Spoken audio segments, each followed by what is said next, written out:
Guys, para gisto, gamot para sa nagtatayang aso, no?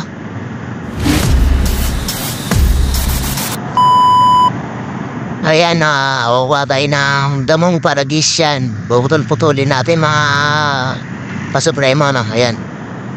Pagkatapos yan, gugupit-gupitin natin ng maliliit na isasama natin sa pagkain ni Lupi. Yan. Isasama natin yan sa pagkain ni Lupi. Nagugupitin lang natin ng maliliit yan. Ialuin na natin. Yan. Pagkatapos niyan, papakain na natin yan kay Lupi, no? Yan. Yan guys, no? Ayan, kumain na si Lupi. No? Gustong-gusto ni Lupi, no? Siguro napapasin niyo naman yung mga asong makikita niyo sa kalye, no? Minsan kumakain sila talaga ng mga damo, no? Kasi gamot talaga sa kanila yan, eh. Yan, minsan kumakain talaga sila niyan sa mga gilid-gilid.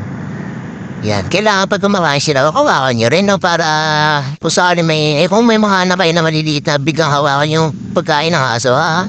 Sanay na yung aso, kaya kailangan habang kumakain, hawakan nyo yung mukha ng aso, no? Para masanay sila, no? Yan, para hindi sila makakagat kung sakaling biglang hawakan yung pagkain nila ng mga bata, no? Yan. Sulit to. Masarap siya, oh.